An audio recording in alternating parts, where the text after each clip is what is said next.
Hello, Virgos. Welcome to my channel. Welcome to Empress Energy 333. I'm so glad you're here.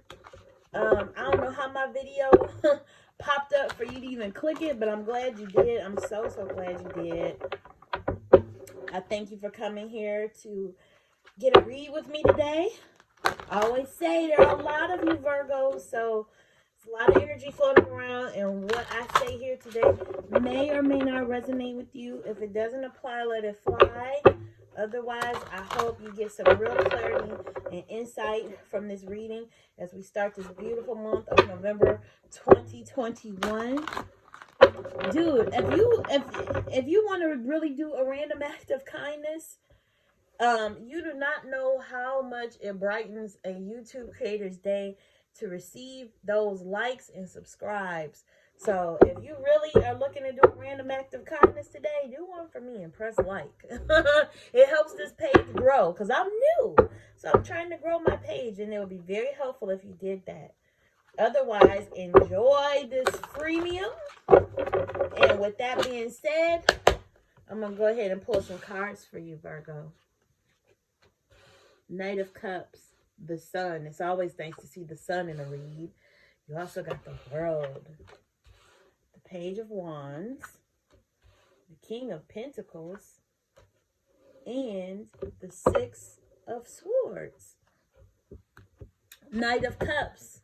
I feel like someone is approaching you slowly yet cautiously to attempt to bring you a cup of love. So Virgos, if you are if you are searching for romance, it may be on the way for you this month.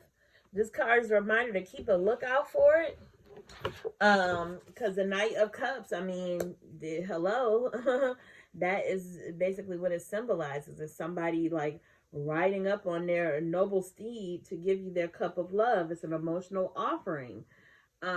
The quest for love brings speedy results that may or may not stand the test of time. So it's often said that the Knight of Cups is kind of, I don't know if I want to, some people call it the player card.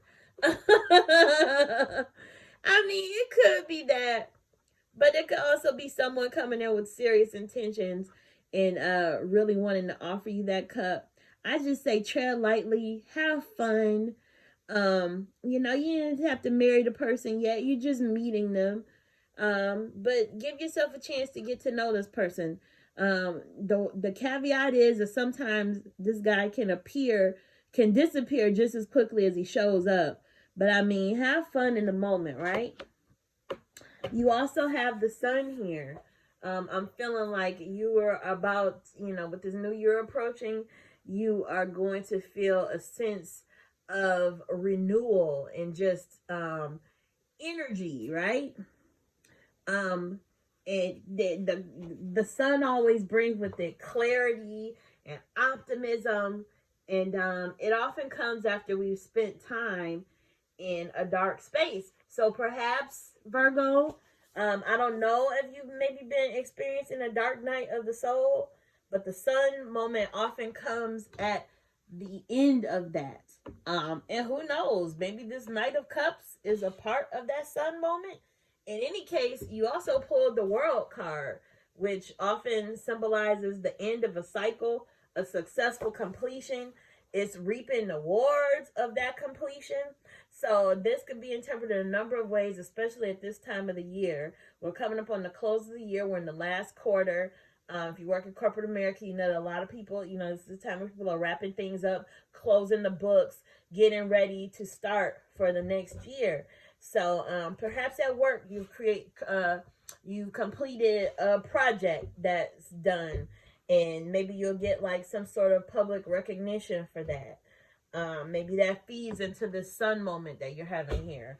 Perhaps this Knight of Cups is coming in after a relationship gone bad. That could be your, you could have completed a cycle in your love life and be on to newer and better things, because you did pull the Page of Wands. And the Page of Wands is always that reminder of being adventurous there's some type of new adventure or something, or impulsive thing being proposed to you. The Page of Wands brings exciting news. So be open. Interesting that you got that under that Knight of Cups. Because I don't know who that is. I don't know if that's somebody you know or somebody totally new. Page of Wands is telling you to keep an open mind. Because it could be a King of Pentacles. Watch out. Right? King of Pentacles, I always say, that is the person that, he's sitting here. He's highly adorned with all types of, his robe has all these grapes and things. He's got his pentacle there. He's holding his wand. And the King of Pentacles, although he's highly adorned, he's not flashy about his wealth. He's reached a level of wealth where he's comfortable in it. He recognizes that he has it, but he's also able to bless others. King of Pentacles and the Queen of Pentacles, I often say those are my philanthropy cards. So while your new love opportunity could be a King of Pentacles, and that's why this King is showing up, I always like to throw in that we're in the midst of the holiday season, so it may be a reminder to share your blessings, to be a blessing to somebody else, to help people that might be less fortunate during this time of the year. You may have acquired so much at this point that you're able to give of yourself and be a blessing to others. So maybe, instead of thinking about what you want for Christmas this year, what you're going to ask Santa for, whatever, maybe take this opportunity to be more of a giver. Okay? In any case, with regard to this King of Pentacles being someone new coming into your life, I feel like you are in search of greener pastures. This is just what's coming into my head. You pulled the Six of Swords, which is representative of leaving rough waters, headed for calmer waters. So you pulled the World. I feel like, again, a cycle is ending.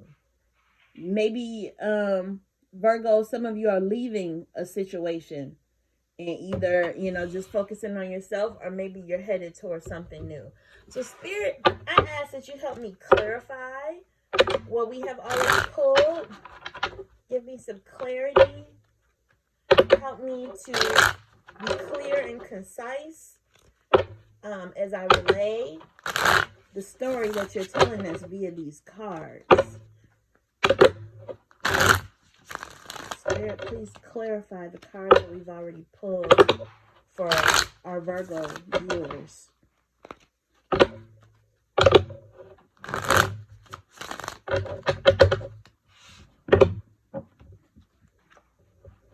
Death card. Queen of Cups. The Empress, namesake for this channel. Page of Pentacles. Ace of Wands. And the Page of Wands again. I always love when I use multiple decks of cards because it opens up the opportunity for Spirit to repeat itself, right? So you pulled the Page of Wands twice. We'll talk about that. You got the Death card. Very interesting that you got that, seeing as how you pulled the World and the Six of Swords. The end of a cycle. The Death card. Don't be scared. Half of you here aren't scared of the Death card, and some of you may be new to tarot, and you may be shaking in your boots that I pulled this Death card. Death card doesn't mean, it rarely, in my experience, has meant the actual end of a life. It's actually a rebirth. After you have a tower moment, sometimes you have these moments in your life where you on your own are having trouble ending a cycle, and you're just going through the same things over and over and over and over again. Primarily that happens in love relationships. You keep going back. You're having the same arguments, the same conflicts about the same stuff. Death card comes along and levels all of that and says, no. We're going to start from the beginning. So when you see that Death card, think of it as pulling up the weeds, tilling the soil, and getting rid of all that old shit and just getting ready for something new. Excuse my language, but you know what I mean. You got the Queen of Cups. And just because I sometimes go down rabbit holes when I'm explaining what these cards mean, I just like to use my bulleted points just to really, get to the point, because I don't want to yap your ear off. But the Queen of Cups is always that nurturing feminine energy. And she just promotes love and nurturing and protection, okay? And then after that, you got the Empress, which is the constant reminder to sit in your power. The Empress embodies everything that each of the queens of each suit has. She's the second highest woman in the tarot deck underneath the High Priestess. When you pull that Empress card, it is all about receiving love and creativity and embodying the essence of the divine feminine. Now remember, tarot has no gender. So whether you're a male or a female, you can embody the qualities of the Empress. Through her connection to nature and her willingness to let her body be a sacred vessel, she creates a life filled with love. Now, mind you, Virgo, some of you may be expecting, you may know it or you may not know it yet, but the Empress card sometimes comes out as an indicator that there's a baby on the way. So for any of my Virgos who are pregnant, expecting, congratulations. Page of Pentacles, I feel like some good news is coming with regard to your finances.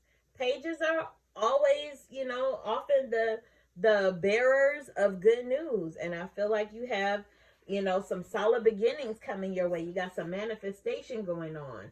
Page of Pentacles is the messenger of prosperity, and he brings news of stability.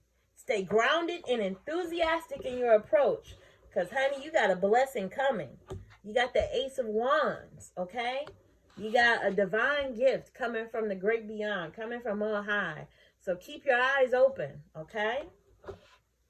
Because the Ace of Wands brings with it just new possibilities, exciting like moments of creativity and inspiration. You might be having like some travel coming up in the new year. For some reason in my mind, I'm hearing travel.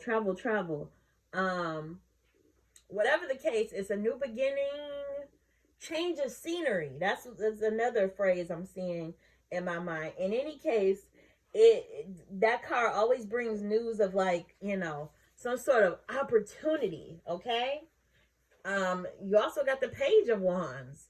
And I feel like the Page of Wands is here to tell you that you're about to receive your Ace of Wands. They always bring messages of impulsiveness and having a sense of adventure. So I don't know, Virgo, I'm seeing some travel for you. I see you having a moment where, something might have been leveled at some point. You might have gone through, because your major arcana is the Hermit. Maybe you had that Hermit moment. You had that time of introspection. It may have registered for you as like loneliness and isolation, but it was really a time of solitude and get your mind right before you step back out into the world, right? So I'm feeling like things have been leveled, and now you're, when bad things happen to you, that means you sort of level up with regard to wisdom and knowledge. So now you're sitting in your Empress energy, and now this bottom row here is just filled with good news for you. So I'm nosy. Not only do I like to clarify, I also like to verify, okay? So I'm going to use my smallest size cards for that. In Spirit, I'm just asking you for those cherries on top. Those things that you really, really want to relate to us, whether it be through repeating a card or just really clearly clarifying what's already been pulled. Please give us some insight. Spirit, for my Virgo watchers, insight, clarity for my Virgos. Show us what we need to see, Spirit, and help me to be able to relay it to everyone clearly. One more shuffle. You got it.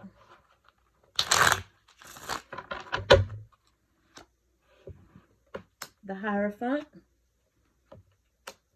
the Eight of Swords, the King of Swords, Ace of Pentacles, Nine of Swords, and the Hanged Man. Well, you didn't get the Hermit, but you did get the Hanged Man, which sort of, to me, is in the same family. And I'll explain that. So, you pulled the Hierophant. It came out right on top of that Death card. Hierophant is, I like to refer to it as my teacher. You may be experiencing some trepidation about something, hesitant, stuck in your own head about something, as indicated by this 9 of Swords that you put here at the bottom. I feel like something's been keeping you up at night, tormenting your mind. You haven't been able to come to a decision. You also have this 8 of Swords, which sort of says that. And the Hierophant is a reminder that you don't always have the answer. Sometimes you have to turn outward to get the answers that you want, whether that is via therapy, a mentor, a coach, different spiritual modalities. I mean, you're here watching the tarot reading, so that's one thing. Clearly, you're on a search for insight, and this is just telling you to keep searching for that insight, and it may come in the form of someone or something that enters your life to teach you something. So look out for that. But in order to see that, you can't have this blindfold on. One of my favorite readers that I consult always talks about this card and says this tourniquet she has around her just looks so loose, as if she could just shimmy out of it and just take that blindfold off of her face. I often wonder if the 8 of Swords, I wonder if the lady even knows that she's standing in front of this castle and she's facing the wrong direction. I never know if she's escaping toward the castle or looking for the castle and can't find it. In any case, she's in her own self-imposed prison. Okay? I always feel like the 8 of Swords is trying to convey the same message as the 10 of Swords. But girl, you're not getting stabbed by these 8 swords. They're just in the ground. And I always say, you can knock all that shit over if you want to. All right? You can knock all of that over. Take that blindfold off and get out of this self-imposed prison. Because King of Swords here. Own what dominion you have over your life. Own your strength. Recognize what strength that you have. The King of Swords sits here in his nobility. However, he's always wielding that sword. And it's a reminder to be smart and strategic, you know, as you go about your life. But always be ready to defend yourself. Oh, and just to give you a few more points regarding the King of Swords, it says intellectual ambition and leadership. Authoritative masculine energy of taking action from a place of logic and reason are upheld with the King of Swords. Have the confidence to be the authority of your life by taking action on your own behalf and standing up for your ideas. If you feel yourself faltering, seek out the advice of a professional, aka the Hierophant, okay, about your health or other domestic situation. Man, I love it when the cards fall in line like that. You need to do all that because you got an Ace of Pentacles. So not only have you been blessed with this Ace of Wands, you have some sort of monetary, perhaps material, financial gift coming towards you. But again, you got to take off that blindfold and get out of your own head in order to recognize it, in order to make yourself open for that opportunity so you can see it when it comes. So we got to get you out of this place where you're staying up nights. And that might involve you taking a time out. And the Hanged Man is just that. And I related the Hangman to the Hermit earlier because the Hanged Man, to me, this is also a gift from the divine. It's the gift of a grace period. It's the gift of a waiting period. Now, some people see this Hanged Man and they think, oh man, you know, red tape, bureaucracy, I'm caught up, I'm at a stalemate. I urge you to not think of it in that way. I urge you to think of it as a literal gift of time, because you can make money back, you know, you can get material things, you know, that have been lost. You can re-up on those, but you never get time back. So anytime that we receive time as a gift, it's something to be thankful for and grateful for. And this is a time where things hang in the balance. And it might be one of those situations in life where you can't move it forward any faster. Like my mom used to say when I was little, it's like waiting for Christmas. You can call July 5th Christmas if you want to, but that's not Christmas time. All right? You got to wait for December 25th. You know, you got to make those X's on the calendar and eventually you get there. But use that meantime to your advantage, okay? So you might not be able to move things along as fast as you want to, but you've been given the gift of a time to wait and be strategic about your next steps. And with that, Virgo, that is your read. I thank you for sitting with me today. Listen to me yap on and on. I hope you gained some insight from this. I hope some of this resonated with you, if not all. And I will see you on the next read. Mwah! Bye, Virgo.